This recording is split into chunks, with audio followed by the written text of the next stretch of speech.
Bienvenidos al sector primario, la apuesta de Telemotril por el mundo de la agricultura, la ganadería y la pesca. Dos temas muy interesantes son los que hemos preparado para el programa de esta semana. Por cierto, si nos estáis viendo a través de YouTube, os invito a que os suscribáis al canal que Telemotril tiene en esa red social, a que activéis la campanita y también que nos regaléis un like, un me gusta en este vídeo para ayudarnos a que más personas puedan acceder a nuestros contenidos. Contenidos que también tenéis a vuestra entera disposición a través de nuestra página web www.telemotril.com y a través de nuestra página de Facebook Sector Primario Telemotril.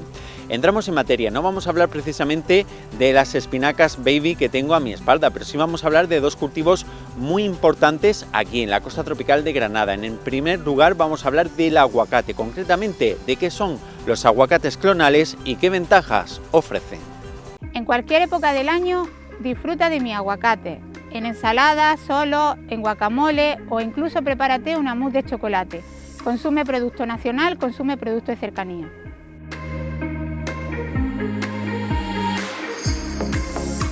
Bueno, pues mi ponencia va a consistir en la importancia de una elección de un material vegetal en aguacate especial y bueno, ¿no? Porque es muy importante elegir el material vegetal y sobre todo me voy a centrar en la importancia de elegir un material clonal.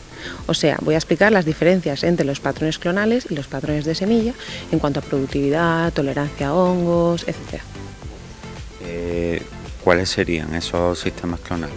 Vale, pues el sistema clonal, los árboles clonales se producen por un sistema que se denomina el método de Froelich, que fue adaptado por Brock Nursery en California, que bueno, en esta ponencia explicaré porque tiene diferentes fases y es un proceso complicado, y mediante este proceso conseguimos los árboles clonales que tienen muchas ventajas, como por ejemplo son más productivos. Podemos seleccionar un patrón adaptado al tipo de suelo que tenemos en la finca, no como en el aguacate de semilla, que tenemos una variabilidad de genéticas enorme en los patrones, y además pues tienen otras características como por ejemplo tolerancia a hongos, como el patrón DUSA, que es tolerante a la fitóftora, o tolerancia a diferentes salinidades. Podemos elegir un patrón adaptado al suelo que tenemos en nuestra finca. Al ser también un poco más resistente, me imagino que eso también luego afectará a la producción, ¿no? Evidentemente, como vais a ver posteriormente, hay muchos estudios que avalan que son mucho más productivos. Y además, al tener la misma genética todos los árboles, conseguimos fincas muy homogéneas, lo que nos permite pues, tener un manejo de la plantación mucho más sencillo. ¿Y de cara al agricultor, es un sistema más caro que el de semilla? Bueno, el árbol sí que es un poco más cara, la inversión es un poquito mayor al principio porque el proceso clonal lleva aproximadamente unas 30 fases más o menos para conseguir el árbol, pero el agricultor consigue amortizar este coste al segundo o tercer año por la producción más elevada que dan estos árboles. Me imagino que producción más elevada, lo que hablábamos antes, y también requerirán quizá un poco de menos mantenimiento al ser plantas más fuertes, ¿no? Claro, y sobre todo que al tener un comportamiento más homogéneo se ahorra en mano de obra, se ahorra en el manejo, en el tratamiento de estos árboles, porque al final podemos unificar o homogeneizar tratamientos y además pues podemos poner los árboles en alta densidad, mantenerlos a un tamaño más bajo y por lo tanto, por ejemplo, ahorraríamos en costes como mano de obra en recolección al tener los árboles más bajos. Al final se invierte menos horas en el manejo del cultivo. ¿Cuánto tiempo lleváis vosotros trabajando en esto? Bueno, pues Broco España lleva optimizando esta técnica aproximadamente unos 30 años con la técnica del aguacate clonal. Como bien explicado antes, esta técnica fue adaptada por Brock Nursery en California y ya posteriormente se trajo a España y aproximadamente unos 30 años llevamos con ella. ¿Tú sabes cómo surge la idea de plantear este nuevo sistema? Pues sí, mira, esta idea surge porque ante la necesidad de conseguir patrones tolerantes a Phytophthora cinnamomi. Este hongo estaba, bueno, y actualmente en muchos países sigue afectando al cultivo, está afectando mucho al cultivo y los patrones de semilla no son tolerantes a él. Entonces se comenzó una investigación consiguiendo una genética seleccionada que fuera tolerante. Posteriormente, cuando se encontró, se vio que se podían seleccionar otras características como productividad y la industria ha evolucionado, pues como os digo, seleccionando otras características y actualmente lo que está más de actualidad, como bien sabéis por la sequía que tenemos, es la selección de patrones que son más tolerantes a salinidad o a caliza activa, pero sobre todo salinidad por el tema de que los pozos pues se están salinizando y hay sequías recurrentes en muchas partes del mundo. Ya para finalizar, los agricultores, ¿dónde pueden encontrar vuestros productos? Vale, pues nosotros estamos ubicados en la zona de Vélez Málaga. Nuestra central está en Algarrobo, pero tenemos alguna otra finca, por ejemplo, en la zona de Vélez Málaga. Y también actualmente hemos abierto una finca, un vivero en Huelva, en Cartaya, con el que llevamos trabajando ya aproximadamente un año y bueno, está funcionando muy bien. Estamos proveyendo de planta a todo el sector de Portugal, así que en Huelva también nos pueden encontrar. Es decir, que solo se podrían encontrar en vuestras instalaciones, ¿no? Bueno, no, tenemos distintos revendedores en distintas zonas, como por ejemplo en la zona de Valencia, en la zona de Cádiz, por lo tanto pueden contactar directamente con ellos si los conocen o contactarnos a nosotros en nuestras redes o en nuestro teléfono o página web. Y bueno, os voy a explicar lo importante que es elegir un buen material a la hora de pensar y de planificar una plantación. Se oye mucho los patrones clonales, pero bueno, vamos a entender bien exactamente las diferencias entre un aguacate de semilla y un aguacate clonal y las ventajas que nos dan. Bueno, nosotros somos Broco España, algunos nos conoceréis, otros no. Estamos ubicados en la zona de Vélez Málaga, con diferentes fincas, en Algarrobo, en Vélez, y hace un año aproximadamente hemos abierto un nuevo vivero en Cartaya, en Huelva. Porque, bueno, como sabéis, el cultivo del aguacate se está expandiendo mucho, también por la zona de Cádiz, de Sevilla y también la zona de Portugal, ¿vale? Somos un vivero de árboles subtropicales y estamos especializados en la producción de aguacate clonal principalmente, aunque también producimos aguacate tradicional de semilla, mango y chirimoyo y otro tipo de subtropicales.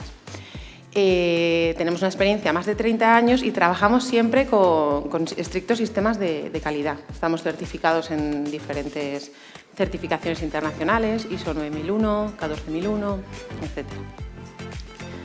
Bueno, ¿cuál es la diferencia entre un aguacate clonal y un aguacate de semilla?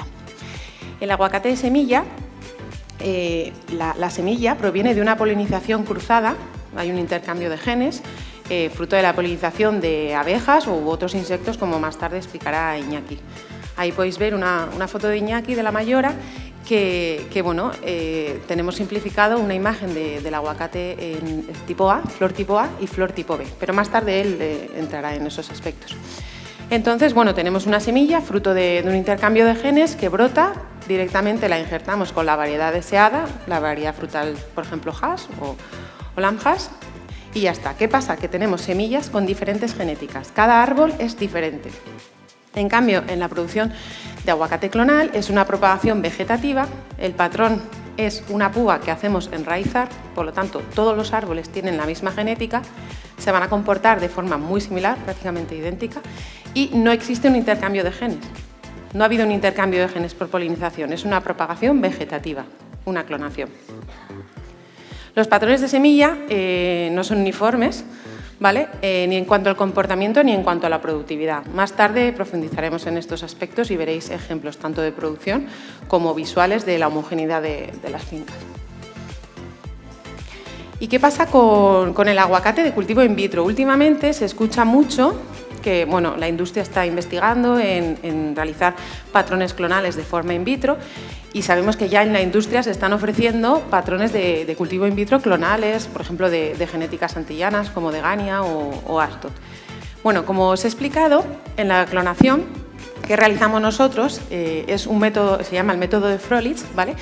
El material, el origen, es un material de un árbol adulto, probado, tenemos campos madres, de patrones DUSA, de patrón Duque 7, de patrón Toro, y es un material probado, que sabemos sus características y sabemos cómo se va a comportar, ¿vale? Es un patrón que se seleccionó y se ha probado.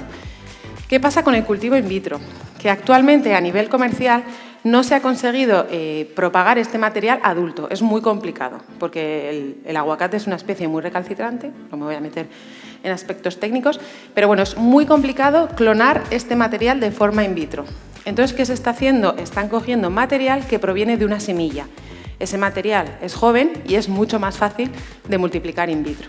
¿Pero qué pasa? Que si cogemos este material de una semilla, estamos cogiendo material no conocido, como ya he explicado antes, fruto de una polinización cruzada, un material que tiene mucha variabilidad genética y, por lo tanto, estamos clonando un material no conocido. Entonces, ¿qué pasa? Que se están ofreciendo en la industria estos patrones, por ejemplo, de Gania, in vitro, pero están ofreciendo un material que no tenemos probado. ¿vale? Esto es importante saberlo porque hay mucha confusión y, bueno, es importante saber la diferencia.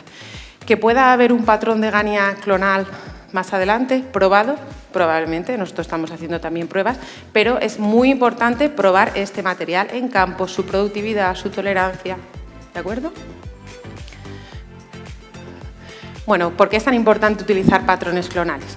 Los patrones clonales se utilizan prácticamente en todos los cultivos, como veis en manzano, en limón, en naranjo, en olivo. Al final, las raíces, el desarrollo del árbol, el desarrollo, la absorción de nutrientes, la formación de hormonas, todo depende de las raíces. Y al final, para establecer una nueva plantación, si nos equivocamos en la elección del patrón, probablemente no tengamos éxito en el futuro. Es muy importante esta primera inversión. Ya dijo Weber en 1926, hace prácticamente 100 años, que no hay nada más importante en la industria y producción del aguacate que el patrón de los árboles. Esta técnica, que más tarde explicaré, fue desarrollada por Froelich y fue adaptada por Brocco Nursery, Brocco en California, ¿vale? Nosotros aquí en España llevamos unos 30 años optimizando la técnica. Y aunque veáis que he resumido las fases y son unas 6 fases, realmente es mucho más complicado y cada fase tiene un montón de factores limitantes que hay que tener en cuenta. Es una técnica bastante complicada. Bueno, ¿y por qué empezó esto de elegir patrones clonales, ¿no? ¿Por qué no la gente siguió con el aguacate de semilla y ya está? Bueno, pues hacia en los años 70 había un muy importante problema con la Phytophthora cinnamomi, que como sabéis, es un hongo que afecta a las raíces, pudre las raíces, y se dieron cuenta de que era importante tener un patrón que fuera tolerante a esta enfermedad, porque se puede tratar, pero al final muchas veces no es del todo efectivo y la forma más fácil para combatir la enfermedad pues es previniéndola, ¿verdad? Entonces empezaron a estudiar, empezaron a hacer selecciones de patrones que veían que eran tolerantes a Phytophthora, pero más tarde, bueno, esto empezó en California, más tarde se continuó en Sudáfrica y también se dieron cuenta pues, que podían seleccionar otras ventajas muy importantes, como por ejemplo la producción, tener más producción. O, por ejemplo, poder tener materiales, por ejemplo, más adaptados a un suelo más pesado, a un suelo menos pesado, que no solo se quedó en la selección de un portainjertos tolerante al hongo, sino que se fueron seleccionando otras características. Entonces, principalmente las ventajas de los patrones clonales son árboles más productivos, luego veremos ejemplos en diferentes partes del mundo, y normalmente entran antes en producción, son más precoces. También, como son genéticamente iguales porque están clonados, como os he comentado, pues conseguimos plantaciones muy homogéneas con árboles que se comportan de forma muy similar y esto nos va a facilitar mucho el manejo de la plantación. Y por último, ciertos patrones tienen tolerancias a condiciones extremas. Es verdad que la industria todavía tiene pocos patrones clonales tolerantes a altas salinidades. Como sabéis, con todo el problema que tenemos de sequía realmente generalizado en todo el mundo, cada vez se está estudiando más esto. Y bueno, nosotros estamos en contacto con diferentes universidades, centros de investigación, para, espero que pronto, tener otros materiales clonales más tolerantes a esta salinidad. Pero bueno, podemos elegir un patrón. Como tenemos las herramientas para poder seleccionar un patrón homogéneo para fincas, podremos elegir un patrón tolerante a estas salinidades para nuestra finca. Pero bueno, las diferencias entre árboles clonales y árboles de semillas se veía desde el inicio. Aquí podemos ver un estudio que se realizó en Nueva Zelanda y estas fotos son de España, ¿vale? Durante toda la presentación os voy a poner el país en el que se ha estudiado para que veáis que las cosas que estamos tratando aquí hoy están generalizadas en diferentes partes del mundo, ¿vale? En Nueva Zelanda, aquí podemos ver las raíces del sistema radicular de un Duque 7, un patrón clonal, de un árbol de 6 años. Como veis, las raíces de un árbol clonal son muy fasciculadas y uniformes, está muy desarrollado el sistema y por lo tanto explora mucho el suelo, por lo tanto tiene más capacidad de absorción de nutrientes y agua. En cambio, aquí podemos ver un patrón de semilla, tutano, el árbol es incluso digamos que tiene más años, tiene 9 años y veis la diferencia del sistema radicular. Tiene una raíz principal pivotante que principalmente sirve de anclaje no tiene esa función de absorción de nutrientes y el sistema está mucho menos desarrollado y fasciculado. Pero es que estas diferencias se ven ya desde los árboles cuando son jóvenes, porque aquí en nuestro vivero veis un árbol clonal y un árbol de semilla, los dos de la misma edad. Mirad qué desarrollado está el sistema radicular y mirad el aguacate de semilla es mucho más pobre. Esta arquitectura radicular la conseguimos gracias al sistema de propagación que más tarde veréis en profundidad cómo es. Bueno, y vamos a hablar de producción. Las fincas de aguacate clonal, como os he dicho, son más productivas. Este estudio se realizó en Chile. Chile es un país que está muy actualizado en el cultivo del aguacate, como sabéis. Y bueno, aquí podemos ver la comparación de producción de variedad Hass sobre patrón Dusa, sobre patrón Toro Canyon y sobre patrón Zutano. Zutano es el de semilla, Dusa y Toro Canyon son clonales. Este estudio lo llevó a cabo gente que, bueno, profesores y doctores de la Universidad de Valparaíso de Chile, ¿vale? Bueno, se concluyó que la variedad Hass sobre el patrón Dusa produjo aproximadamente un 50% más que sobre el patrón Zutano de semilla. Pero no solo produjo más, sino que, como podéis ver en el primer año, la primera producción del 2008, en Dusa fueron aproximadamente unos 20 kilos por árbol, mientras que en Zutano prácticamente no podemos ver la línea de producción. Por lo tanto, entraron en producción mucho antes. Otro ejemplo. En este caso, en España, esta finca está en la zona de Vélez, Málaga. En este caso, las diferencias no son tan acusadas, pero sigue habiendo bastante diferencia. En este caso, se comparó patrón clonal Dusa, patrón clonal Duque 7 y patrón de semilla Walter Hall, similar al Zutano, también de genética mexicana. Bueno, pues aquí vemos la producción en los diferentes años y nos fijamos en la producción total acumulada en kilogramos por árbol. De nuevo vemos la diferencia. 49 en el caso de Dusa, 41 en el caso de Duque 7, 37 en el caso de Walter Hall. Por lo tanto, Dusa fue un 30% más productivo y Duque 7 fue un 10% más productivo. Esto traducido en kilos y en euros, pues es bastante beneficio más. Bueno, y además se ha comprobado que los patrones clonales son bastante más eficientes en la producción. De nuevo, este estudio es de Chile, de la Universidad de Valparaíso, y analizaron los kilogramos de fruta que se obtenían en árboles con el mismo volumen de copa, ¿vale? Tenían un Dusa, un Toro, bueno, un Dusa, árboles de Dusa, árboles de Toro y árboles de Zutano, todos con el mismo tamaño de copa. Bueno, pues para el mismo tamaño de copa, el Dusa y el Toro, produjeron más que en el Zutano. Por lo tanto, esto nos permite mantener los árboles con un menor tamaño, muy adecuado para el tema de mano de obra, recolección, evitar riesgos laborables, que cada vez se tiende a tener los árboles más pequeños para evitar que los operarios tengan que subir a escaleras o otro tipo de maquinaria. Y manteniendo el árbol con un tamaño más pequeño, conseguimos más producción. Esto también permite poder hacer plantaciones con marcos más intensivos. Pero como una imagen vale más que 1000 palabras, aquí tenemos la diferencia entre una finca de árboles clonales y una finca de árboles semilla. Esta finca pertenece al mismo agricultor y los árboles fueron plantados en el mismo año. Sobran las palabras, podemos ver las diferencias. Aguacate clonal. Bueno, vemos que puede haber aquí alguna falta, alguna muerte, pero en principio es una finca muy homogénea. El manejo va a ser mucho más sencillo. En cambio aquí, en la finca aguacate semilla, pues podemos ver árboles más pequeños, árboles más grandes, más faltas, árboles cloróticos.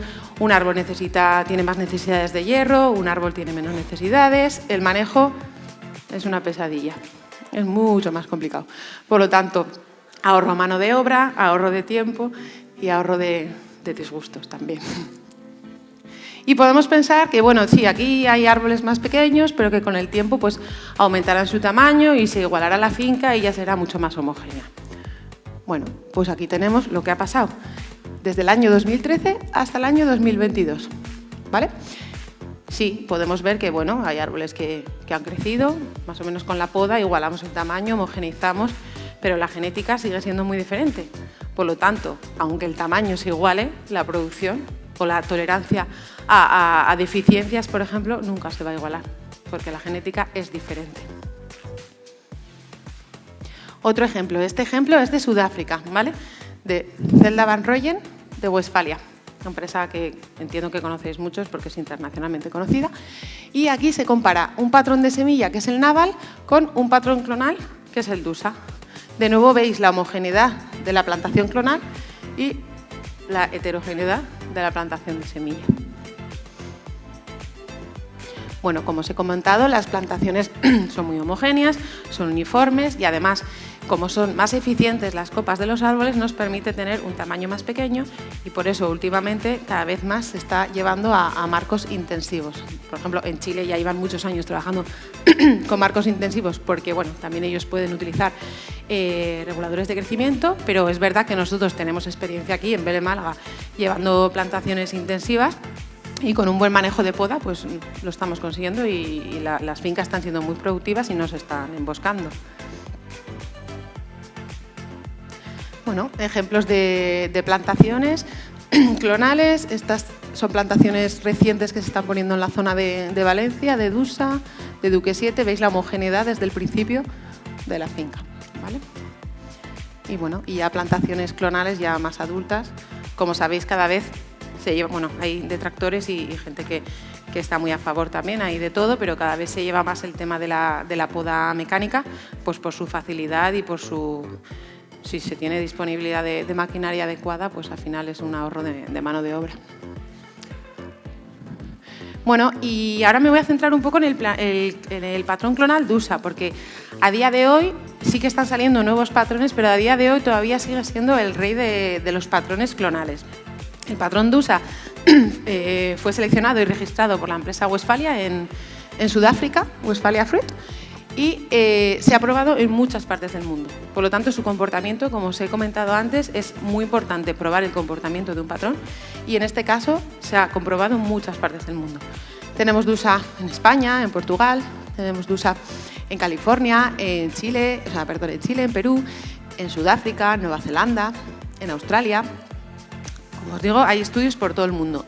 Es un patrón con alta tolerancia a Phytophthora cinnamomi, del primero que salió prácticamente, de los primeros, que tenía tolerancia a este hongo que os he comentado, que era una pesadilla combatirlo.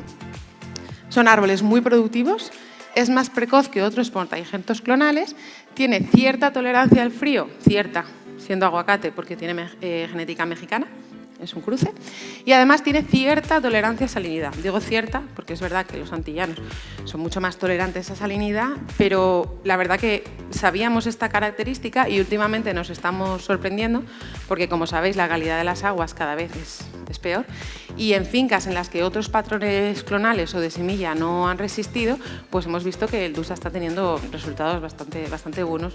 Entonces estamos, la verdad, que muy sorprendidos con esta característica. Bueno, y seguimos con los estudios, en este caso en Perú, ¿vale?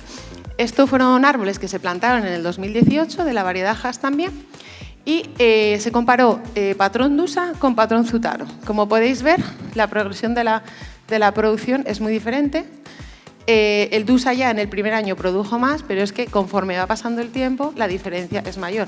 Como veis, la producción es muy alta porque estamos hablando de Perú, no estamos en España, no tenemos estas producciones. Ya luego Iñaki entrará un poco en profundidad también con el tema de la polinización y por qué no conseguimos estas producciones. Pero bueno, los árboles con patrón clonal DUSA produjeron un 64% más que los árboles que tenían patrón de semilla Zutaro.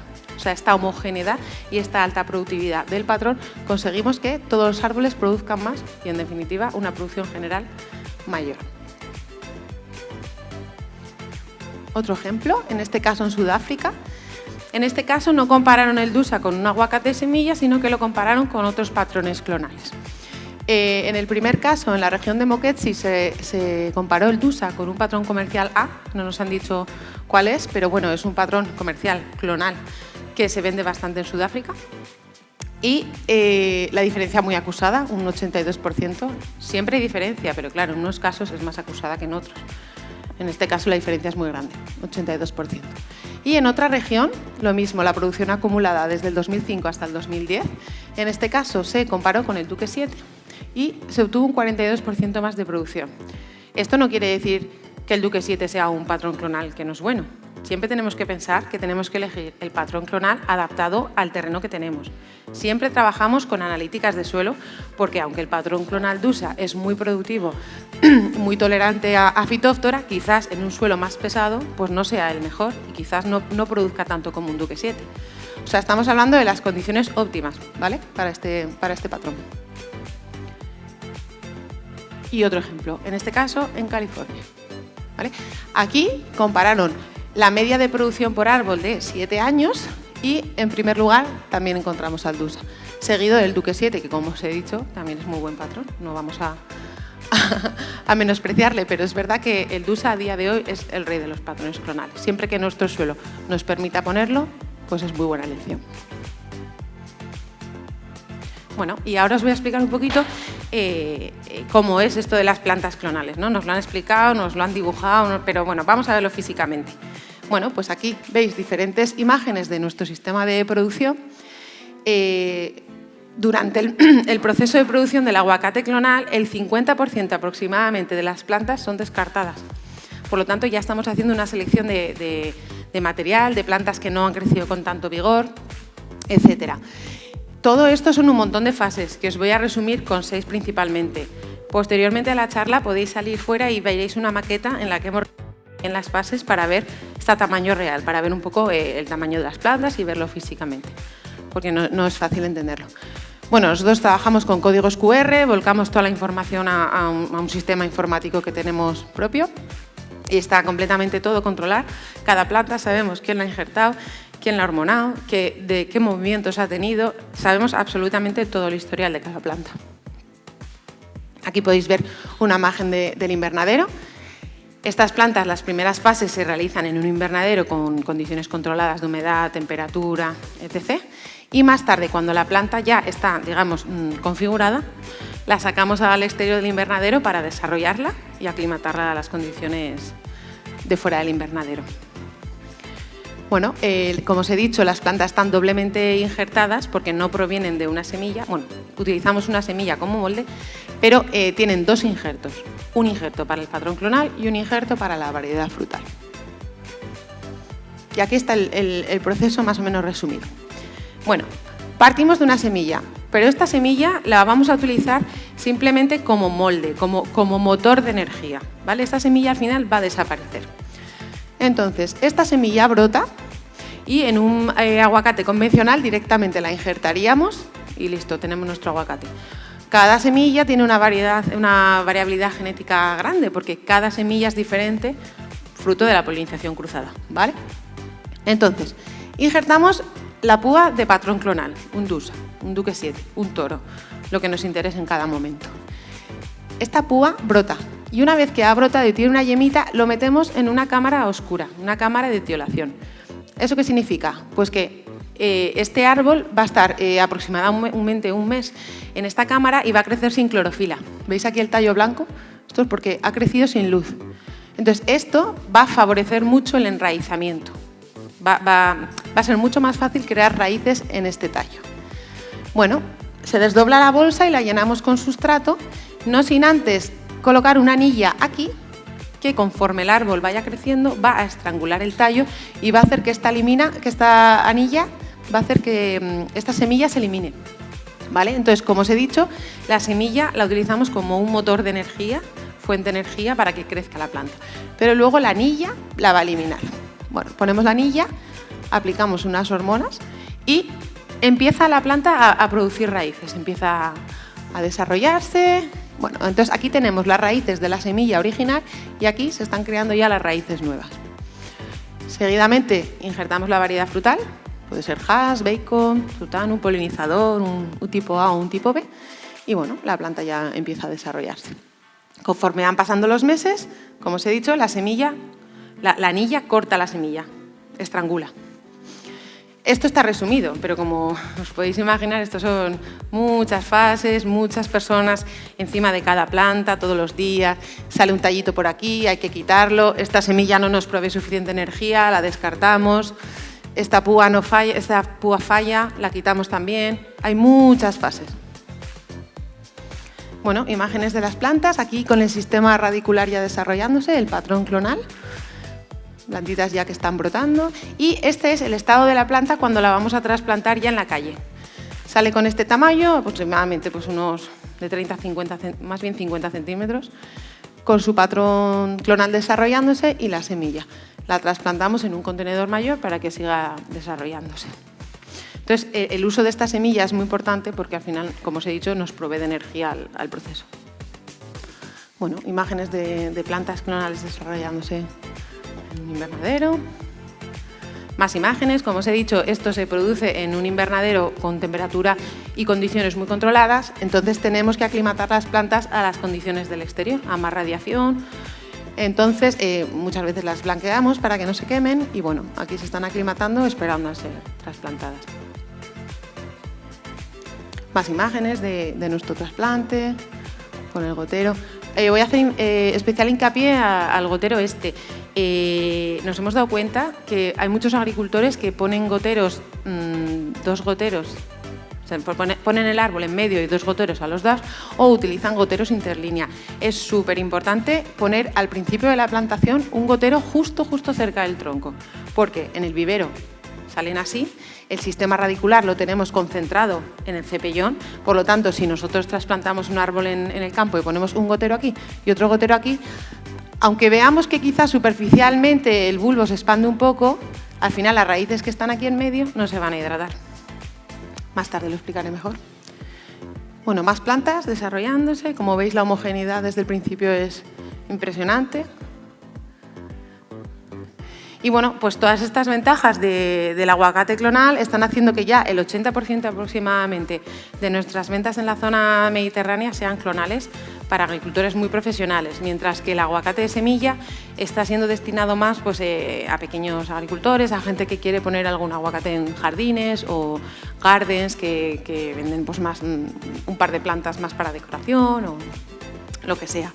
Este es un árbol ya final, que tiene aproximadamente 1 metro desde el contenedor, un sistema radicular muy desarrollado. Y bueno, como os he explicado, siempre trabajamos en base a unos datos y una analítica, porque si no, no podemos recomendar el patrón. Entonces, siempre los agricultores nos mandan analíticas tanto de agua como de suelo, el departamento técnico las estudia y entonces recomendamos la mejor opción de variedad frutal, combinación de variedad frutal y patrón, ¿vale? Bueno, pues el patrón clonal, Dusa Duque 7 Toro, que próximamente tendremos algún patrón más que se está registrando en Europa, y la variedad frutal. También muy importante estudiar las condiciones climáticas, porque como sabéis, cada vez se está extendiendo más el cultivo, lo están poniendo pues, en zonas de Cádiz o Sevilla, que podemos tener heladas, pues hay que estudiar si hay que poner un sistema antihelada o un sistema de nebulización para evitar que las altas temperaturas en verano dañen el cultivo. Bueno, y el tema del gotero. Nosotros estamos muy concienciados con el problema que tenemos de agua, igual de preocupados que todos. Estamos invirtiendo mucho dinero en tener siempre controladas todas nuestras instalaciones, evitar fugas, calculamos exhaustivamente las dosis de riego que necesitan las plantas. Y además, bueno, estamos haciendo un gran esfuerzo porque ahora con la compra de cada planta clonal estamos regalando un gotero autocompensado de 3 litros con piqueta. ¿Por qué? Por lo que os he explicado anteriormente.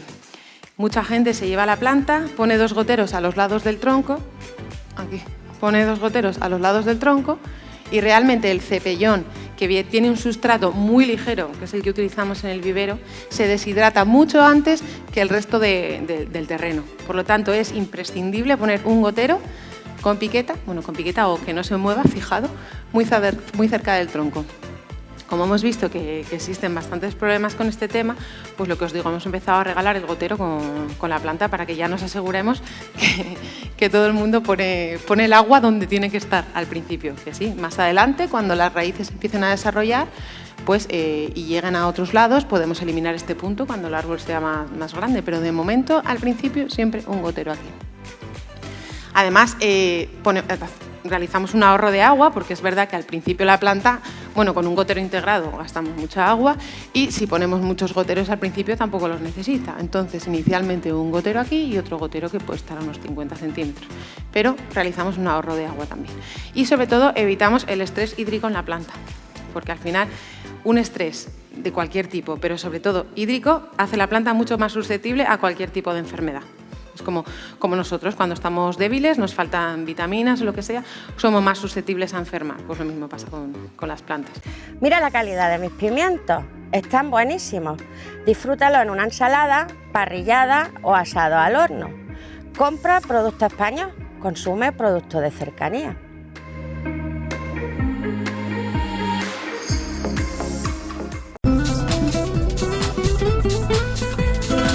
Y en nuestra apartado de nutrición, el médico integrativo Miguel Martín Almendros nos va a hablar de una planta que podemos encontrar de forma silvestre en todos los campos de la comarca. Se trata del hinojo. Durante los próximos minutos de este sector primario conocemos cuáles son las ventajas de consumirlo.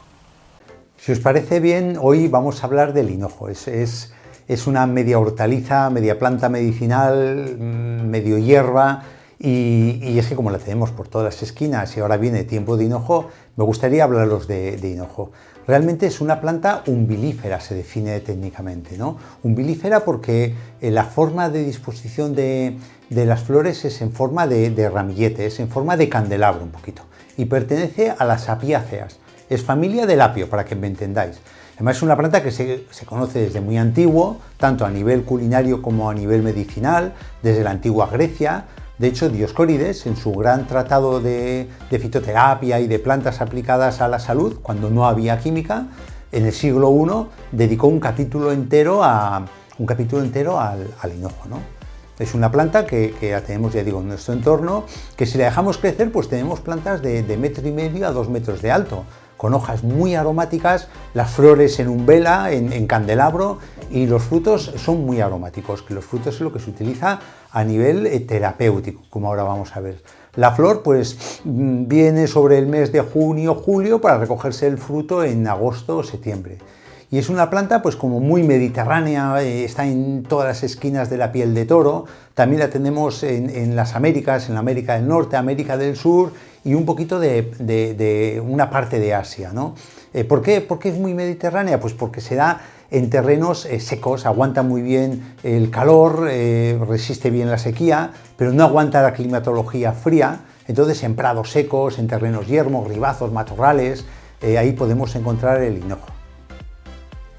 Ya digo, tiene frutos, pero ojo, los frutos no son semillas. Las semillas están dentro del fruto, en el interior del fruto. Entonces, a nivel médico, a nivel terapéutico, se utilizan las semillas, que insisto, está dentro del fruto que sale de las flores, y es rico en azúcares, es rico en fitosteroles, es rico en cumarinas y sobre todo es rico en aceites esenciales, que eso es lo que le da la mayor parte de las virtudes terapéuticas cuando utilizamos como medicina el hinojo.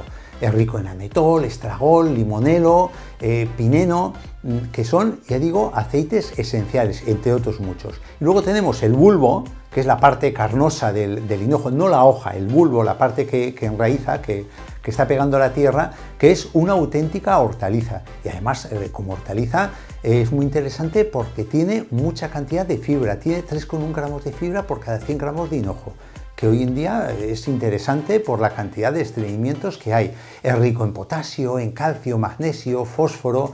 Dentro de las vitaminas tenemos la presencia de vitamina C, vitamina A y vitamina B3, que le hacen una planta muy interesante, tanto a nivel terapéutico como, ya digo, hortaliza. Y estas características de composición que os comento, pues le dan las principales virtudes y propiedades, ¿no? En primer lugar, es digestivo y carminativo. Siempre se ha conocido, eso es tradicionalmente, como una planta digestiva. Pero, ojo, no en conjunto digestivo, sino que aumenta la motilidad, es decir, el movimiento del estómago y la producción de jugos digestivos gástricos, no del resto del aparato digestivo. Aumenta el apetito, es muy aperitiva cuando se toma antes de la comida, 15-20 minutos antes de la comida. Es un gran antidiarreico y, ya digo, como carminativo, pues actúa sobre esas digestiones pesadas, lentas, con hinchazones, que repite la comida, las dispepsias técnicamente hablando, ¿no? Y también se utiliza a nivel digestivo y como carminativo para corregir el mal aliento, muy interesante, por ese saborcito tan rico anisado que tiene. Otro de los pilares del hinojo es el efecto diurético. Es un efecto diurético que le da un carácter muy depurativo, ¿Por qué? Pues porque nos hace eliminar a través del riñón un montón de restos metabólicos del metabolismo día a día de la descomposición de los alimentos. Y es interesante su uso en sobrepesos, en personas que tienen obesidad, pero que retengan líquido, que tengan edemas, que se les hinchen los tobillos, que se levanten por las mañanas con las manos abotargadas, hinchadas. Y por este carácter diurético, también junto con otras plantas o con otros medicamentos, es interesante para tratar las tensiones arteriales altas. En una persona que igual está tendente a la tensión y el doctor le dice, mira, aún no estás de medicamento, pero tienes que perder un poquito de peso, tienes que orinar más, pues ahí estaría muy bien encajado el uso del hinojo. También otro tercer pilar del hinojo es el aspecto endocrino, hormonal, la ayuda hormonal, ¿no? Tiene cierta acción reguladora hormonal, por eso es bueno para cuando una mujer tiene problemas menstruales, desarreglos menstruales, menstruaciones muy dolorosas o muy poquito menstruo que le ocasiona mucha congestión de bajo vientre, e incluso para el síndrome premenstrual, esa serie de síntomas que vienen antes de bajar el periodo, que son de carácter tanto psíquico como de carácter físico. Y también apoyan al climaterio, es decir, cuando llega la etapa en la cual se retira el periodo en la mujer. Puede mitigar parcialmente la sintomatología que viene asociada a la menopausia, como es la sequedad vaginal, la ansiedad, el insomnio, la retención de líquido, el problema circulatorio. Esto nos puede ayudar también, aparte de tener un efecto de producción de lactancia materna. Muchas mamás toman infusión de hinojo para producir más leche para alimentar a sus bebés, que también tiene un componente endocrino en este aspecto, ¿no? Y es un antiinflamatorio. Un antiinflamatorio a nivel general, como planta antioxidante, ¿no? De hecho, tradicionalmente siempre se ha usado el hinojo en colutorios, en enjuagues bucales, cuando hay gingivitis, inflamación de las encías, cuando tenemos las encías inflamadas o bien por una infección o bien porque tenemos muelas en mal estado y provocan inflamación de las encías. Y también en baños oculares, cuando tenemos una conjuntivitis, inflamación de la mucosa del ojo, que junto pues, con otras plantas, como puede ser la eufrasia o puede ser la manzanilla, para lavados oculares nos va muy bien por ese carácter antiinflamatorio general. Y por último, destacar el aspecto expectorante y mucolítico. ¿A qué me refiero con esto? Pues que una infusión de hinojo en una persona que tenga un resfriado que le comporte una congestión le va a ayudar mucho a eliminar esa mucosidad que tiene por esa congestión y a controlar que no se acumule dentro del pecho provocando problemas mayores, ¿no? Que por cierto también el aceite esencial le confiere un carácter leve antiséptico, antibacteriano leve, ¿no? Y dentro de estas 4 pilares de uso terapéutico del hinojo, igual os encontráis hinojo en mezclas de infusiones que no tienen nada que ver con nada de lo que he descrito. Y dices, ¿y por qué ahora para un problema de páncreas, por qué me meten en la infusión hinojo? Porque también se utiliza como corrector organoléptico, es decir, para corregir los sabores. A veces las infusiones es necesario recomendar plantas que son muy amargas, y cuando tú le metes el hinojo con el sabor anisado, pues en cierto modo está compensando y permite que te tomes esa infusión con un poquito más de dignidad. Como toda planta y todo alimento, pues tiene su lado bueno y tiene su lado que hay que tener ciertas precauciones. El hinojo es una planta muy segura en este sentido, ¿no? Es una planta que la podemos tomar sin problema en infusión, sin problema como hortaliza, sin problema cocinada, sin problema incluso en tintura. En extracto, tanto en extracto hidroalcohólico, en extracto glicerinado o en extracto acuoso. Eso sin problema. El problema que nos puede dar el hinojo es cuando se utiliza como aceite esencial. O sea, el uso y la recomendación de los aceites esenciales es complicada. El manejo tienes que tener ciertos conocimientos. El aceite esencial es cierto que no se vende, que la venta y la disposición de aceite esencial suele ser en farmacias, entonces ya va con un consejo de un gestor sanitario, de un farmacéutico o de una farmacéutica. ¿Por qué insisto en esto? Porque el aceite esencial de hinojo, sobre todo el anetol o el estragol, a dosis altas puede ser neurotóxico. Entonces, si una persona está pensando que es inocuo el hinojo y asocia el aceite esencial a esa inocuidad, pues igual toma más dosis de lo que corresponde. En vez de tomar 1 o 2 gotitas al día o 2 veces al día, pues igual se toma un chorro de aceite esencial. Entonces puede producir una neurotoxicidad con somnolencias, con arritmias, con convulsiones. Ojo al dato. Además, el aceite esencial está totalmente prohibido en las embarazadas, totalmente prohibido en la lactancia y totalmente prohibido en menores de 12 años, por ese carácter neurotóxico. ¿Por qué? Porque puede tener alteración en el desarrollo del sistema nervioso del bebé, que ese sistema nervioso se está desarrollando incluso extraútero hasta los 8 o 12 años. Ahí tened en cuenta esto. Y luego tener cuidado del uso o mal uso, del aceite esencial en problemas de colon irritable, de gastritis, de epilepsia, por esa posible neurotoxicidad que puede dar convulsiones.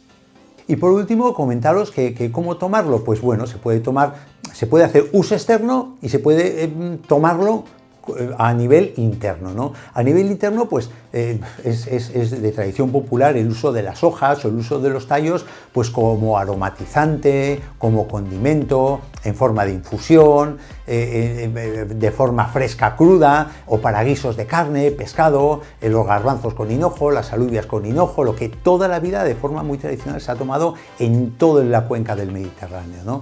Luego el bulbo quizás sea menos frecuente el consumo que los tallos y las hojas, pero el bulbo ya hemos comentado que es una hortaliza culinaria. Es conveniente cogerla antes de la floración, antes de que ese bulbo se entallezca y se quede demasiado duro, y se puede tomar pues en decocción, cocinado, crudo, hervido, al horno, de ensalada, picado fino, como se quiera, siempre eliminando el pequeño corazón, la parte más interna, que es la parte con peor sabor, ¿no?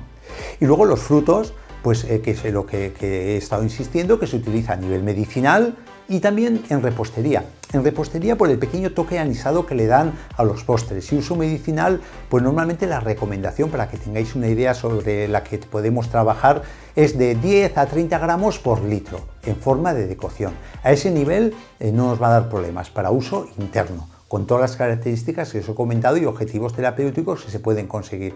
Y a uso a nivel externo, pues es una planta antioxidante, es una planta astringente, tiene un pequeño efecto antibacteriano, un pequeño efecto antiinflamatorio. Entonces la podemos utilizar a nivel externo por estas características para mejorar la apariencia de la piel, para hacer una limpieza profunda de la piel en forma de cataplasmas, para actuar sobre la piel grasa por el aspecto astringente, va a inhibir la producción de seborrea en las glándulas sebáceas. Y el aceite esencial a nivel externo, también tenemos que tomar las precauciones de no embarazadas, aunque sea a nivel externo, no lactantes a nivel externo y no menores de 12 años, pero a nivel externo, fuera esas tres contraindicaciones, las podemos utilizar tanto para celulitis como para problemas reumáticos con dolor. El uso como en potaje y en cocidos es muy corriente en nuestra tierra, pero por desgracia también es muy corriente añadirle pringue, añadirle tocino, añadirle morcilla. Entonces todo el beneficio que podemos tener del consumo del hinojo en cuanto a fibra, en cuanto a efectos terapéuticos, en cuanto a bondades nutricionales, lo vamos a tirar por la alcantarilla con el añadirle estos elementos, pues que según la OMS son cancerígenos de primer orden. O sea que esas carnes rojas procesadas que normalmente acostumbramos a echar al potaje, yo recomendaría no usarlas para tener todas las virtudes nutricionales del hinojo. Y cuando hace calor, evidentemente no te vas a zampar un cocido de hinojo, porque vas a estar sudando hasta que llegue la Navidad. Entonces ahí sí que hay otras formas de tomar el hinojo, o bien en una infusión con hielitos fresca con un poquito de limón, o bien en ensalada, o bien en una pasta picado a modo de condimento. Hay mil formas de aprovecharnos de estas virtudes, tanto terapéuticas como culinarias del hinojo, y no morirnos en el intento en verano. Familia, color, sabores, texturas, temporada. El producto de cercanía siempre tiene que estar en nuestra mesa, así que siempre que puedas, apuesta por el producto de cercanía.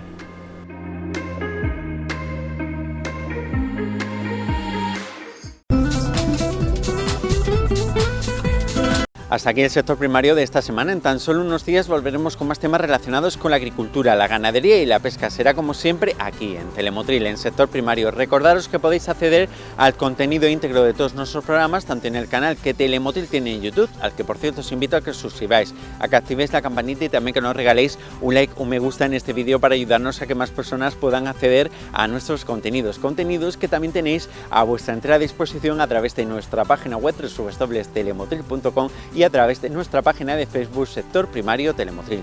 Como siempre os digo, que seáis muy pero que muy felices y que sigáis sembrando muchísimo optimismo.